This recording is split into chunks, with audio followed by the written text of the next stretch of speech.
ямар дүгнэлтийг хийж байна. За саяхан бас та бүхний зүгээс энэ ирэх барьж байгаа намын дарга за мөн их хурлын дарга нарт нэг мэдээлэл хүргүүлж ирсэн гэдгээ илэрхийлсэн. Монгол Ардын нам бол туршлага сайтай л да. Өөрөөр хэлбэл төрийг бойкотлох тал дээр бол ариун туршлагатай. Өөрөөр хэлбэл 1996-аас 2000 оны хооронд сөрөг хүчин байхдаа 25 уулаа дээрээс нь одоо даш балбар гуйтаа нийлээд бүхэл бүтэн 3 сарын туршид одоо их хурлыг бойкотлж уралдуулахгүй байсан. Өнөөдөр одоо эрх хөрөгч байхдаа 65 уулаа одоо энэ олон одоо ард түмний итгэлийг авчиад өнөөдөр 2 хуваагдаад тэр хуваагдал нь өнөөдөр Монгол төрийг одоо ингэж гацаах шалтгаан болж байна. Тэгэхээр ер нь бол өчигдөр ардс намын бүлэг бол хуралдаад мэдээлэл ус хөргүүлсэн. Өөрөөр их хурлын дарга мөн дүнчлэн одоо Монгол Ардын намын дарга засгийн газрын тэргүүн хөрөлцөх нарт одоо мэдээлэл хөргүүлсэн. Өөрөөр одоо инквол дарга бол 900 хариуцлага хүлээж одоо энэ төрийг одоо албан тушаалаас огцорч энэ одоо гацаа гарах хэрэгтэй. Хоёрдугаарт нь одоо энэ улсын хурлын нэр хүндийг унгааж байгаа концесс авсан, стратегийн ордыг авсан, дээрээс нь жидүүгийн зээл авсан одоо энэ авч одоо зориултын бусаар ашигласан. Тэр одоо их хурлын гишүүд хариуцлага тооцох ажлыг бол яралтай хийх ёстой гэдэг тэр одоо мэдээллийг өргүүлсэн байгаа. Ер нь бол их хурлын энэ дээрээс ерөнхий сайд бол одоо хариуцлага гэж бараг 3 удаа давтаж хэлж одоо энэ цаашдаа одоо Монгол төрийг одоо хариуцлагажуулах ажлыг сайн хийн гэж амласан. Харамсалтай нь бүтэн жил хагас хугацаанд юу ч хийгээгүй. Тэгээд дахиад одоо өнөөдөр их хурлыг огцруулах тухай асуудал яригдаад тэрнээс хойш одоо дахиад бараг 3-7 хоног болж байна. 2-7 хоног гараа болж байна. Тэгэхээр энэ хугацаанд хүртэл бас юу ч хийхгүй. Тэгэхээр ер нь бол нэг тийм айхтар ярьдаг хүн байна, хизээш хийдгүй хүн байна гэдгээс харагдаж байна. Одоо тэгээд энэ төрийн ажил зогссон байгаагийн цаана одоо сөрөг үр дагавар нь юу байх юм? Магадгүй одоо юу гэдгийг энэ үйл болж байна, энэ үйл чинь нэлээд хүчин болно гэдэг цагуурчид одоо бас наан сэрэмжлүүлэг хийлээлээд салбарын сайдгүй болж байна. За дээрэс нь үндсэн хууль зөрчигдөд явж байгаа ийм асуудлууд хүртэл яригдчихэж шүү дээ. Одоо жишээ нь Садбаатар сайд бол өөрийнхөө хүсэлтээр албан тушаалаас чөлөөлөгдөө энэ жидүүдийн нэр холбогдсон учраас гээд өргөдлөө өгсөн байдаг. Гэтэл ингээд өргөдлөө өгснөөс нь хойш байнгын ороо бол ерөнхий сайд одоо их хурл дургуун барьснаас хойш одоо байнгын ороо 7 хоногийн дотор хилцэнэ гэсэн. Энэ 7 хоногийнхын хугацаа өнгөрцөө. Одоо юу гэдгийг зүгээр нэг хүнийг албан тушаалаас нь огцруулахын тулд үүний цаана одоо ингээд хууль зөрчөөд яваад байдаг нь өөрөө хэр яс зүйтэй үйлдэл ингээ магадгүй өөр тэмцлийн арга хэлбэр байж болоогүй юм болов. Тэгэхээр их хурлын дэгийн тухай хуулиар бол хүндэтгэх шалтгаангүй л улсын хурлын гишүүд одоо хуралдаанд чуулгандаа сууж эрцгийг бүрдүүлэх ёстой. Тэгэхээр энэ хууль бол зөрчигдөж байгаа. Тэгэхээр ер нь бол мэдээж одоо сайдыг огцруулах тухай асуудал бол хугацаатай. Дээрээс нь сайдыг томилох асуудал бол бас тодорхой хугацаатай. Гэтэл энэ асуудал маань одоо хүндрээд явж байна. Хамгийн их одоо хүйтэн болж байгаа хамгийн их одоо ард түмний малчтын одоо хамгийн их санаа зовдөг энэ үйлдэлд яг салбарын сайд нь одоо байхгүй удирдлаггүй тэр байгууллага байж байна. Дээрээс нь одоо бидний хамгийн санаа тавьж явах хэрэгтэй тэр боловсролын салбар. Бидний ирээдүйн үр хөвгтийн төлөө ажиллах хэрэгтэй. Тэр салбар маань сайдгаа бас огцруулах асуудал шийдсэн гэтэл одоо өнөөдөр хүртэл одоо энэ асуудал яригдаагүй байх жишээтэй. Ер нь бол Монгол Ардын намын энэ дээд түвшиндээ улсын хурлын бүлэгдэх хуваагдал нь одоо бүх төрийн бүх шатанд яам агентлагууд дээрээс нь аймаг сумдад бүх шатанд одоо хуваагдлын байдалтай байж байна. Одоо тийм учраас энэ хуваагдал бол энэ Монгол төрийн үйл ажиллагааг үндсэнд нь гацаах тэр одоо ажлыг хийж байна. Тийм учраас ардс намын бүлэг бол өнөөдөр хүртэл бас тодорхой хэмжээгээр энэ чуулганы эрчинд ороод байгаа нь бол бид нар нэгдүгürt хуулиа биелүүлж байгаа, дэгийн тухай хуулиа биелүүлж байгаа. Дээрээс нь одоо бас энэ Монгол төрийн ажил бол хурдан шуурхай шийдвэртэй явах ёстой гэдэг тэр одоо шаардлага тавьж байгаа. Одоо жишээ нь миний санаа зовж байгаа нэг асуудал бол одоо алтны роялтиг одоо 2.5 байсан. Тэрнийг одоо хэвээр нь оруулж ирэх тэр засгийн газрын одоо шийдвэр оржсон байгаа. Гэтэл одоо энэ асуудлыг хилцэхгүй он гарах юм бол одоо тэр алтны реалити бол он гарангууд тэг хувийн татвартай болно гэсэн. Тэгэхээр юу татвар авах? Бид нар ер нь бол олонх их хурлын гишүүд бол 5% татвартай болох ёстой гэдэг тэр зарчмын байр суурьтай байгаа. Хэрвээ одоо 5% татвартай болно ойролцоогоор 90 орчим тэрбум төгрөгийн орлогыг эрхжил авах ёстой. Гэтэл одоо энэ орлогоосоо бид нар жишээ нь энэ их хурлын чуулган бойкотлсныхаа үр дүнд одоо энэ орлогоосоо татгалзаж байна. Тэгэхээр энэ манай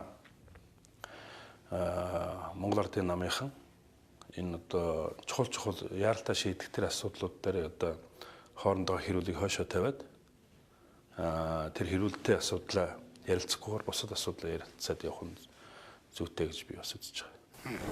Та бас хэллээ шүү дээ. Өнөөдөр энэ Ардын намын 65-ын бүлгийн хуваагдал зөвхөн ордон доторч биш. Төрийн одоо бүх байгууллагуудад нөлөөлж байна гэдэг.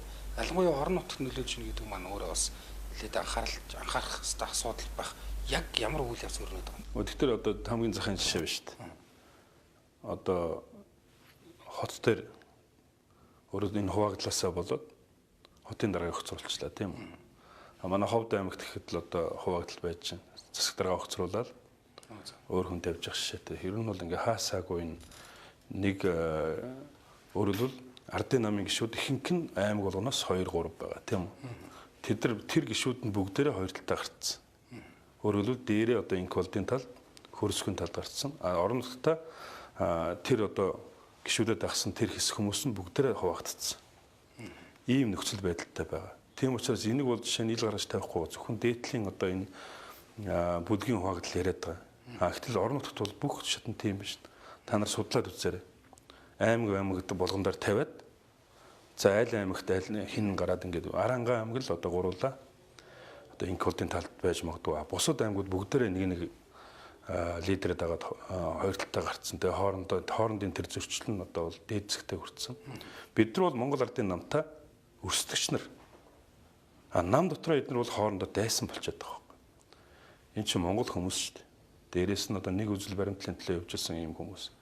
Тийм учраас энэ одоо далцал хуваагдал хэрүүл тэмцлээ одоо хойш нь тавихгүй бол энэ Монгол төр тэр чигээр одоо хуваагдлын байдалд орлоо л гэж үзэж байгаа. Орон нутагч одоо ингээд хуваагдчихаар тэнд бол үндсэндээ төрийн ажил бол бүр явахгүй шүү дээ. Бүр л илүү хүнд байна. Ер нь бол тэр орон нутагт зарим одоо аймагуудад бол энэ ван тусууд өөрөөр бие даасан тийм одоо хувь хүний бас тодорхой хэмжээний одоо шийдвэр гаргадаг тийм асуудал байна. Тэгэхээр ийм байдал бол одоо ер нь бол хитрхи нэг талдаа ингээ хоёр талдаа хуваагдаад ингээд явах юм бол энэ асуудал бол уламдаа амжирна. Одоо энэ чинь тэгээд одоо юу гэдгийг инх болт гэдэг яг хувь хүндээ байгаад байгаа юм. Үнэхээр тэр хүний тэр нэр холбогдсон 60 тэрбумын гэдэг байгаа хэрхийг одоо хууль хяналтын байгууллага үн зөвөрөн шийдэх ёстой гэдэг юм асуудал байгаад байгаа юм. За яг энэ асуудлыг хөндөж байгаа гишүүд нь бол хувь хүнтэй бид нар асуудал яриаггүй гэсэн мөртлөө энэ хүн огцорчих юм бол одоо яах вэ гэдэг энэ гарц гаргалгаа юм ярихгүй байгаа. Тэгэхээр магадгүй үүний цаана яг энэ хувь хүнийг л одоо тэр албан тушаалаас нь буулгаж тэр албан тушаал дээр магадгүй өөр томилгоо хийх ийм зүйл байна уу да гэдэг ийм хардлагч гэсэн нийгэмд яваад байл да. Тэгэхээр таны хувьд одоо энэ дээр яг одоо аль талд нь асуудал байгаад байна. Тэгэхээр ер нь бол энэ хуваагдлын цаана бол ер нь засгийн эрхийг авах тухай асуудал байгаа. Засгийн газрын тэргүүнийг томилох тухай асуудал байгаа. Өөрөлдвөл нэг нь засгийн газрыг огцруулад нөгөөт нь томилох, нөгөөтг нь хадгалж үлдэх ийм л одоо дайн явагдаж байна. Тэгэхээр ер нь бол инквалд гэдэг хүнийг бол одоо мэдээж одоо энэ 60 тэрбумын схемээр одоо албан тушаал зарсан түнчлэн одоо энэ төрийг одоо мөнгөжүүлсэн энэ асуудлыг бол ардсан нам бол байнга шүүмжилж байсан. Өөрөөр хэлбэл анхны чуулган дээрээс эхлүүлэл одоо 7 сарын 1-ний өдрийн чуулган дээрээс эхлүүлэл шүүмжилж гисэн. Өөрөөр хэлбэл одоо энэ төрийн албыг төрлийн алба болголоо гэдэг энэ шүүмжлэлийг бол одоо ярьж байсан. Харамсалтай нь энэ хугацаанд бол Монгол Ардын намынхан бүх одоо хамаатан садан найз нөхөд тэр мөнгө төгрөг авч өгүүлсэн тэр хүмүүсээ томилохын тулд чив чимээгүй байсан усуд өнөөдөр яг тэр хүнийг одоо ерөнхийлөгчийн сонгуульд өвдөг шороодонгууд бүгдээрээ одоо энэ хөндлөгөд дайрч байгаа нь бол гэж хүн жудаг ёсны хувьд бол таарах. Мэдээж одоо 60 тэрбумын схемийг одоо Монгол Ардын намын дарга нь хөрсөх нь өөрөө улс их хурлын энэ дээрээс үнэн байсан гэдгийг бас зарлцсан. Тийм учраас энэ төрийн эрхийг хууль бусаар авсан гэдэг энэ одоо заалтын дагуу Монгол Ардын нам улс төрийн намын тухай хуулиараа татан буугдах ёстой. Тийм учраас ер нь бол энэ Монгол Ардын нам тэр чигээрээ энэ хоорондоо маргалж байгаа ч гэсэн бүх хүмүүс бүгдээрээ одоо энэ бүлэггүй бие даасан гишүүд болох хэвээр улс төрийн нам татан буугдах хэвээр гэдэг тэр байр суурин дээр байна. Магадгүй зүгээр одоо юу гэдэг өнөөдөр 60 тэрбум гэдэг энэ асуудлыг инх болт гэдэг үнтэй холбож байгаад үүний цаана нөгөө нэг засгийн газрын одоо маш олон сайднаар нэр холбогдсон байгаа энэ жидүүгийн асуудлыг дарах гэдэг нэг гэдэг ийм хардлага сүүлийн үед явж эхэллээ л дээ. Та энэтэй санал өгдөг үү? Би одоо их хурлын чуулган дотор хамт байдаг мөртлөө одоо сүүлдээ жидүүд хэн холбогдлыг мартаж эхэлж байна. Тэгээ уул нь бол одоо гишүүдийн нэрийг бүрэн мэддэг. Тэгээ заримдаа одоо сүүлдээ одоо энд айхтар том одоо PR яваад тэгээ энэ талтай одоо нөгөө жидүүчтэй хэн холбогдлоо гэдгийг баг мартах гэдэг шин. Тэгэхээр ийм айхтар том PR одоо явж байна. Сүүлийн үед жидүүгийн хэрэгт холбогдсон улсын их хурлын гишүүд тэрэнд одоо нөлөөж одоо зээл авсан. Тэр зээлдээ хамгийн гол нь зориултын бусаар банк болон банк улсын санхүүгийн байгууллагаар одоо хүүлсэн тэр хүмүүс одоо хариуцлага хүлээх ёстой. Энэ бол ард түмний боломжийг хулгайлж байгаа хүмүүс. Нөгөө талдаа одоо жишээ нь яг за 60 тэрбумын хэрэг гэхлээр одоо бас нэг 90 минутын бичлэгийн асуудал яригддаг. За одоо гэрчгээ тэр нэг иргэн байдаг. За нөгөө талдаа одоо энэ жидүүгийн асуудал чинь бас л нотлох баримттай шүү дээ. Сайд нар нь гишүүд нь одоо өөрсдөө хүлээн зөвшөөрсөн. Энийхээ зээлийг бол авсан би. За ийм зүйл зарцуулсан гэдгээ. Энд бас ийм нотлохотой хэрэг байгаад байдаг. Зүгээр ирэмбийнх нь хувьд алийг эхлээд шийдэх ёстой юм. Анх илэрснээр нь 60 тэрбумын асуудал юм уу? Эсвэл одоо энэ жидүүн илүү ойрын баримттай байгаа учраас энэ хэрэгээ шийдэх ёстой юм бол. Ер нь бол ард түмний бухимд бол 60 тэрбумын асуудалтай болцоо байна. Дээрээс нь жидүү бол мэдээж одоо бизнес эрхэлж байгаа, ажил олгож байгаа тэр хүмүүсийн хувьд бол үнэхээр одоо байж босгүй асуудал. Тэгэхээр ер нь бол миний хувьд бол яг энэ 60 тэрбумын схемд оролцсон энэ код ч огцрох ёстой. Хэрвээ огцруулна гэдээ ороод ирвэл конопо дарахад бэлэн. Өөрийнхөө засгийн газрыг байгуулахын тулд жидүүгийн зээлийг одоо зохион байгуулалтаар болгосон. Хөрсөх ч гэсэн огцрох ёстой. Хөрсөхийг огцруулна гэдээ ороод ирвэл коноп дарна. Дээрээс нь бол Монгол Ардын намын одоо ямар нэгэн албан тушаалтан хариуцлага тооцох тухай асуудал орж их хурл дээр орцоход би бүгдэндээ нь коноп дарна. Өөрөөр хэлбэл энэ одоо ер нь бол дэлхийд даяараа сөрөг хүчин засгийн газрыг бас ажил хийхгүй бол огцруулах тэр одоо зорилгодоор бүх сөрөг хүчин бүгдээрээ явдаг. Бидний одоо энэ ардс намын энэ үндсэн тэр зорилгыг бол бас тодорхой хэмжээгээр үүсгэж болохгүй гэж би боддог. Танай бүлэг бол яг ийм практикийг бас харуулж чадаагүй шүү дээ. Яг эцсийн хүчин засгийн газрыг шүмжиж хагаад танай бүлгийн хоёр гишүүн бол одоо засгийн газрыг өмөрч конф тарсан. Их болдог огцрох хэрэгтэй гэдэг юм зүйлийг гинт яриа гараад ирсэн л дээ. Тэгэхээр энэ бол бас нэлээд анхаарал татчихсан тухай үедээ тэгээд магадгүй тэр хоёр гишүүний хувьд шантаачнд орсон уу? Яасан? Ер нь бүлэг дээр энэ хоёр гишүүний асуудлыг ер нь юу гэж ярих юм? Гэхдээ би бол шантажмтажинд орсон гэж бодохгүй байна. Яг нь Бацааны гишүүний хувьд бол тэр нутг усан гэдэг баг. Болд гишүүний хувьд бол жоохон гайхсан. Өөрөглөл одоо олон жил энэ ардсан намд зүтгэж явсан. Дээрээс нь ардсан намаас 5 удаа сонгогдож их хурлын гишүүн болсон ийм хүний хувьд бол нэг тийм энэ асуудал дээр бас нэг жоохон өөр байр суурьтай байхгүй байсан байх таа гэж би бодсон. Дээрээс нь бол яг энэ Мурат гишүүн ч гэсэн тэгэхээр энэ 3 гишүүнд бол хариуцлага тооцсон байгаа. Тэгэхээр энэ одоо шийдвэрлэлийг яг миний хувьд бол нэг жоохон хатуудсан юм гэж бодож байгаа. Өөрөөр хэлбэл би одоо ямар ч тодорхой хэмжээний одоо үндсэн дүрмийн хороо хуралдсан юм чинь тодорхой хэмжээний шийтгэл ногдуулах юм байна. Тэр шийтгэл нь бол одоо юу гэдэг улс төрийн албан тушаалтай хүн ганцхан л байгаа. Тэр нь бол одоо Бацаандан бүлгийн дэд дарга. Тэгээ бүлгийн дэд даргаас огцруулах юм байна. Нөгөө хоёрд нь бас сануулгаар хэмжээ авах юм байна гэж бодсон.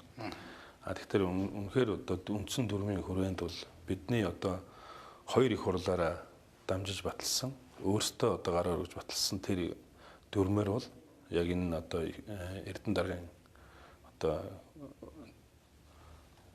өгсөн тэр шийтгэл бол одоо яг тэр дүрмээр л юм байлаа. Тэгэхээр яг хуу Батсандан гишүүн хамгийн гол нөгөө хоёр одоо Мурад гишүүн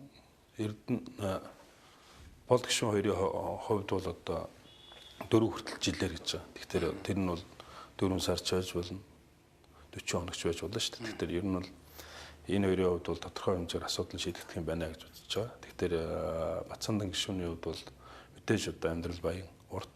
Тийм учраас тодорхой хэмжээгээр энэ асуудал бол энэ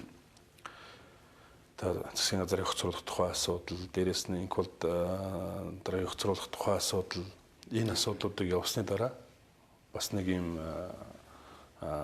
асуудал нэг талдаа гарсны дараа бол энэ өөрөөр санаа бодол нэрх байхаа гэж би бодож байгаа. Мурад гишүүний хувьд бол одоохондоо бүлгээс агарна, намаас агарна гэдэг юм зүйлийг бас яриаг баг шиг байна. Болд гишүүн бол ингээд яриад эхэлсэн.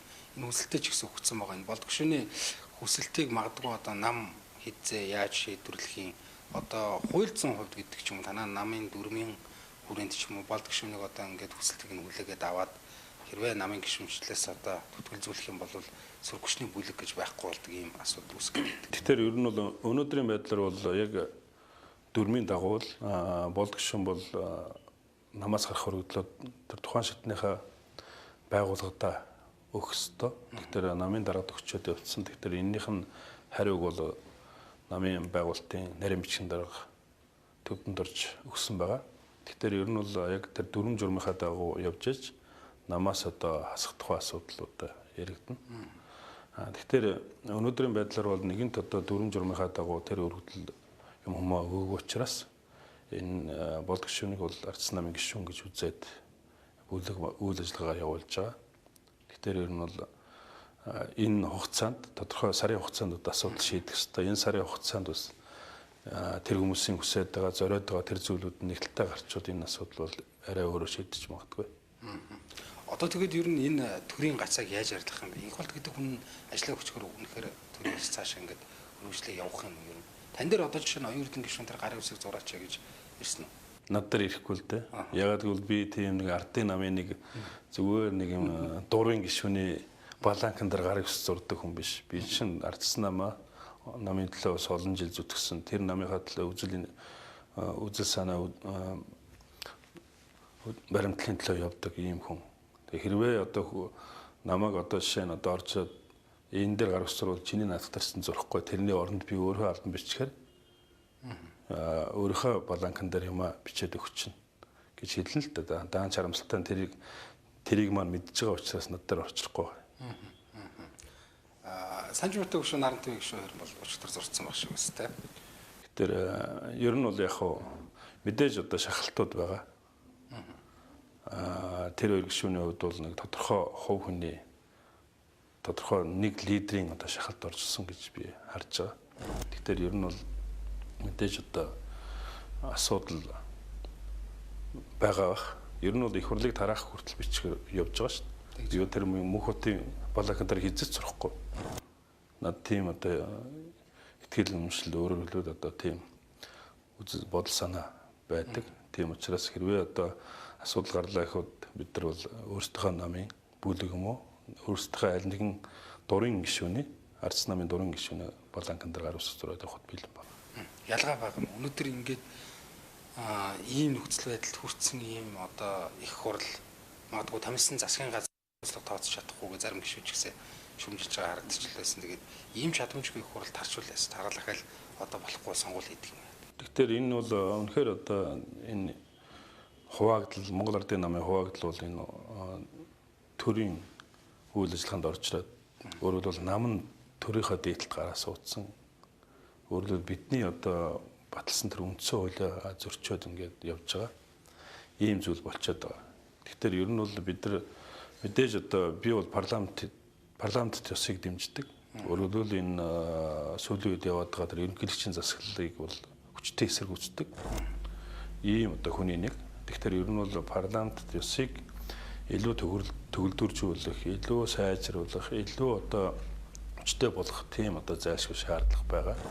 Өнөөдрийн парламентын гишүүд бол энэ парламентын нэр хүндийг унгаасан үйлдэлүүдийг бол удаа дараа гаргаж байгаа. Тийм учраас мэдээж одоо энэ парламент төсвийг дэмждэгийнхээ хувьд бол энэ их хурлын нэр хүндийг өсгөхийн тулд өнөөдрийн энэ одоо их хурлыг тараах тэр үйл ажиллагааг бол одоо дэмжиж явахд бэлэн байгаа. Одоо тэгээд нэр инх болт гэдэг хүн огцродын асуудлыг шийдэгдчих юм. Эсвэл одоо таны бас саний хэлээд байгаа магадгүй зүгээр одоо яг энэ шахааны цаан тэр нэг засаглалын хэлбэр солих юм тохироч явж магадгүй зарим хүмүүс бас хэлээд байгаа шиг харагдсан. Тэгэхээр ер нь бол энэ асуудал бол мэдээж нэг талтай гарна л да. Мэдээж тэр чинь тэр хүн чинь одоо тийм бул арч чулуу биш. Мэдээж одоо бие хүн байгаа. Тэгэхээр энэ асуудал бол тодорхой хугацааны дараа нэг талтай гарна. Тэгэхээр энэ бол одоо юу гэдгийг их хурлын дарга засгийн тэргүүн гэдэг тэр эрх мэдлийг авах тэр одоо зодон явж штэ. Тэр хуваагдал явж байгаа. Тэгэхээр энэ тэмцлийн аль нэг нь одоо мэдээж тодорхой хугацааны дараа нэг нь ялан дийлж гарч таараа. Тэгэхээр мэдээж одоо юу гэдгийг эрх мэдлийг илүү хүчтэй авсан тэр хэсэг нь засаглаа хэрэгжүүлээд явах боломжтой л. Тэгэхээр энэ одоо хуваагдал нь хэр зэрэг одоо юу гэдгийг удаан энэ тэмцэл нь хэрэг зэрэг удаан явах вэ гэдэг бол хамгийн гол асуудал байгаа. Үүнээс шалтгаалаад үр дүн Монгол төрд, Монголын ард түмэнд л муугаар нөлөөлнө. Сургагчны зүгээс ер нь цаашдаа одоо энэ нөхцөл байдал магадгүй ингээд он дамнаад үргэлжлээд явах юм бол яа гэж та бүхэн бодож төлөвлөдөг. За ямар ч байсан яг мэдээлэл хөрвүүлж байгаа. Тэгээд энэ мэдээлэл хөрвүүллээгээд асуудал шийдэгдэх болов. Мэдээлэл хөрвүүлээд ер нь бол яг энийг мэдээж нэг тал нь ашиглаад явах байх. Нөгөө тал нь одоо юу гэдгийг аль руу нь одоо хариуцах нэгсэн тийм л одоо мэдээллийг хөрвүүлсэн байгаа. Тэгэхээр бидний хувьд бол мэдээж одоо юу гэдгийг энэ ийм удаан байдлаар одоо дахиад одоо 3 чуулган ба шүү дээ. 3 удаагийн чуулган байж байна. Тэр 3 удаагийн чуулганд ийм байдлаар явах боломж байхгүй. Энийг Монголын ард түмэнд тэсч дийлэхгүй. Бидний өнөөдрийн одоо эдийн засгийн нөхцөл байдал бол нэлээд хүнд нөхцөл байдал руу орчлоо. Өөрөөр хэлбэл одоо бидний гол экспортын бүтээгдэхүүн болох нүүрсний экспорт бол үндсэндээ бол одоо доод түвшинд ороод ирсэн. Хилээр нэвтрэх чадамж нь бол маш бага хэмжээнд очсон. Ийм үед бид нар одоо энэ эдийн засгаа илүү сайн одоо эрүүлэр удирдах явахын тулд бид нар маш хурдтайгаар энэ одоо төрийн ажлыг гацаанаас гарч урагш нь явуулах хэрэгтэй. Тэр ажлыгаа хийхгүй бол бид нар бол энэ хэрүүл тэмцлийн ард хэн охирох ард түмэл охирно. Тийм учраас энэ хэрүүл тэмцлэл яаралтай шийдээд нэг талтай гарах ажлыг зохион байгуулах хэрэгтэй. Сайн нь одоо өнөөдөр Монгол Ардын намын баг хуралдах жах шиг байна. Тэгэхээр энэ дээр тэр одоо буруутай нөхдүүдтэй хариуцлагатай оцоод зарчмын шүүмжлүүдээ гаргаад тэгээд асуудлаа уцаад эргээд одоо тэр цагаан байшин дотор бүх хэрүүлээ тасалчаад наашаа ороод ирэх юм бол илүү сайн байна. Тийм учраас энэ Монгол Ардын намын баг хурал бол одоо намын их хурлын бус үед одоо ирэх барих дээд байгууллага.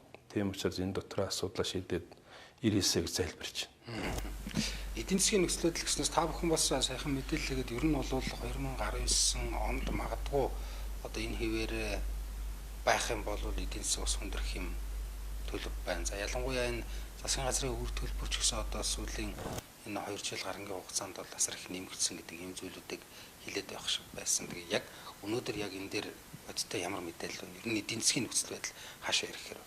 Тэгэхээр одоо жишээ нь өнөөдрийн одоо их өдрөгөөр төсвийг одоо төсөөлж байсан бол одоо өнөөдөр төсөв маань бас тодорхой хэмжээгээр төсөөснөөс хасгалуу орж байна.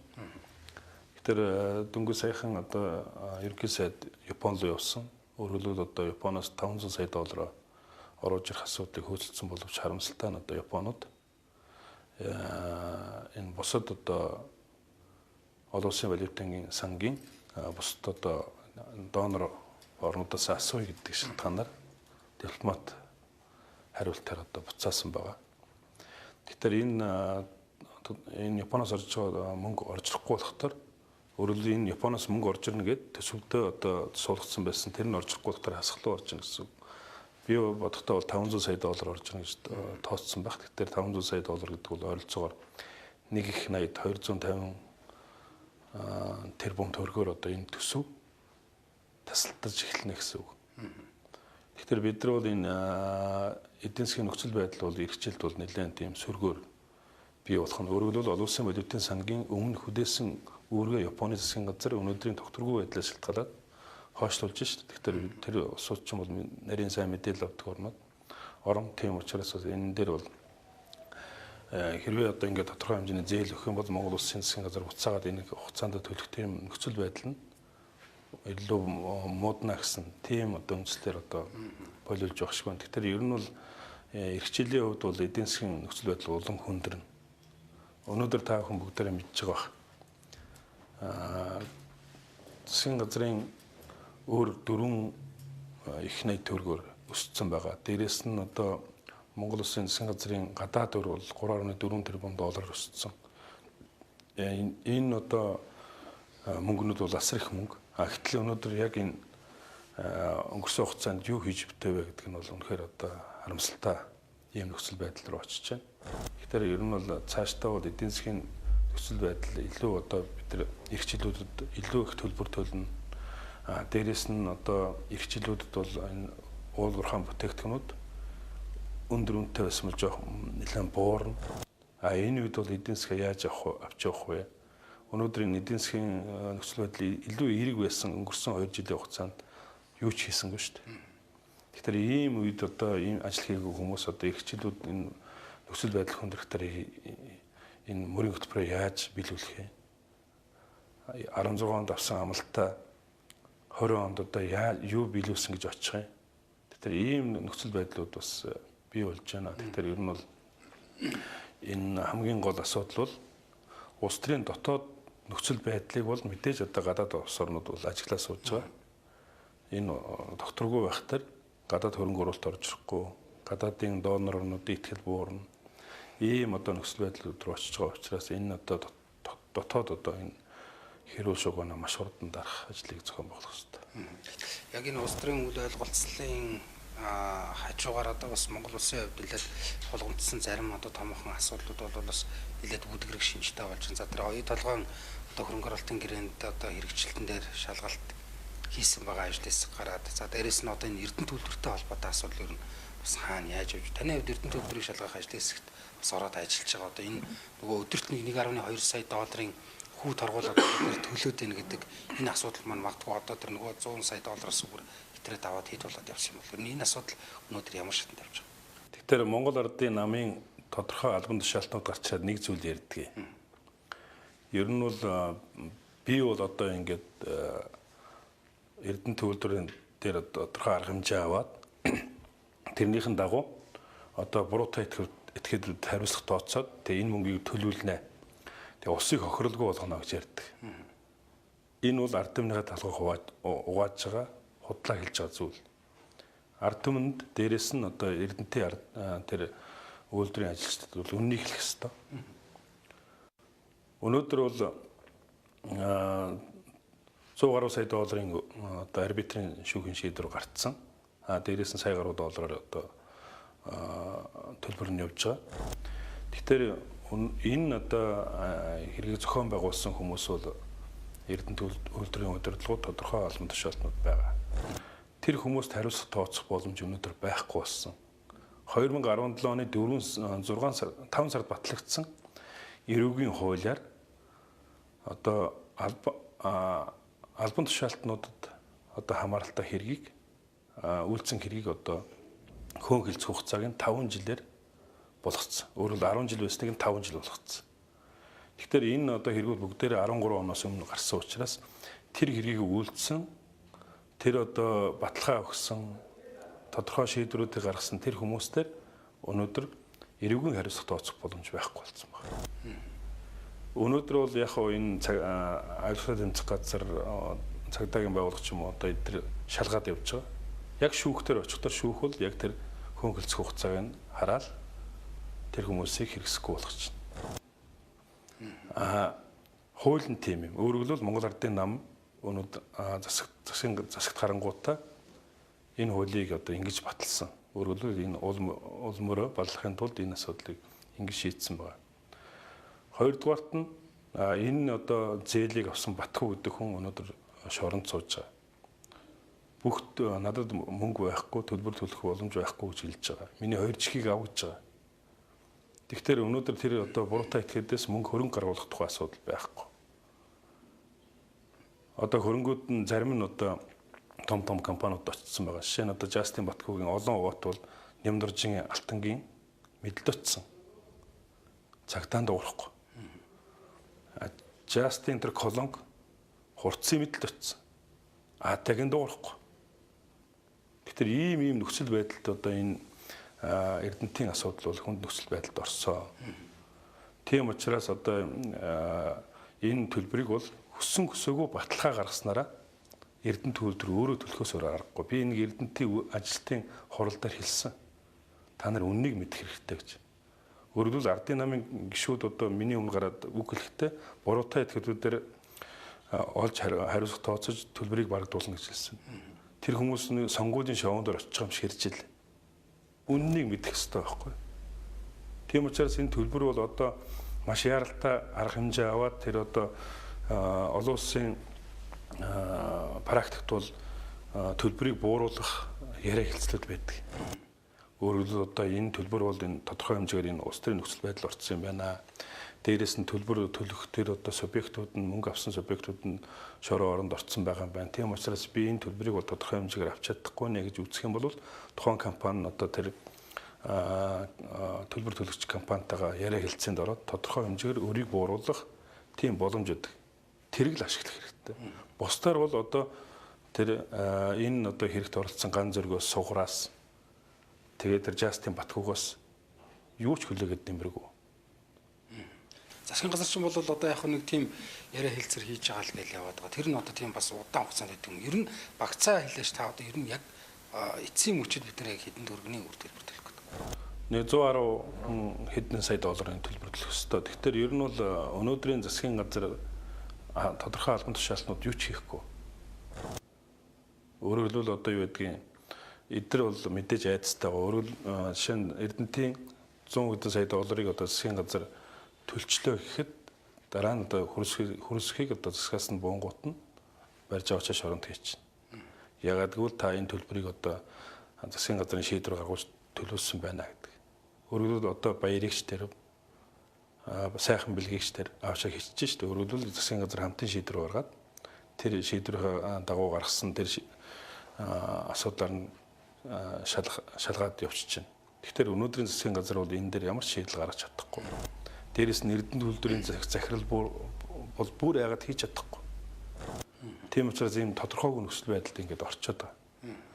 Тийм учраас энэ дээр бол яаралтай энэ гүйцэтгэлийнхэн бас яг хуулийн зөв гаргалгаа болоод дараа нь одоо хил амгүй ял балгүй асуудлаа шийдэх тэр одоо гарцыг олох хэрэгтэй. За баярлалаа. Бидний бас ярилцах цагийн төрөд өндөрлөж байна. Цаашдаа ажилд амжилтсан. За баярлалаа. Анхаарлаандас үзэгч та бүхэнд баярлалаа. Манай өнөөдрийн нэвтрүүлгийн зочноор улсын хурлын гишүүн Пүрэвд орж оролцлоо.